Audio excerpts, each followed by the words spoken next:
Hey friends, if you encounter the issue the user profile service failed the logon, user profile cannot be loaded, then please watch this video.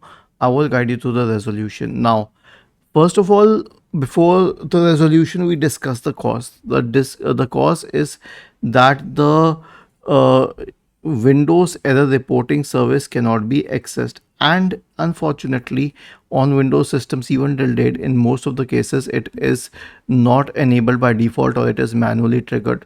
So here's what you can do: search for services in the Windows search bar and click on services. Then scroll down to the Windows error reporting service.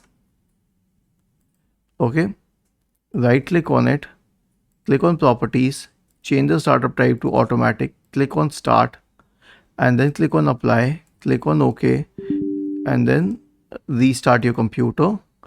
And after restarting your computer, it will be fixed. Was this helpful?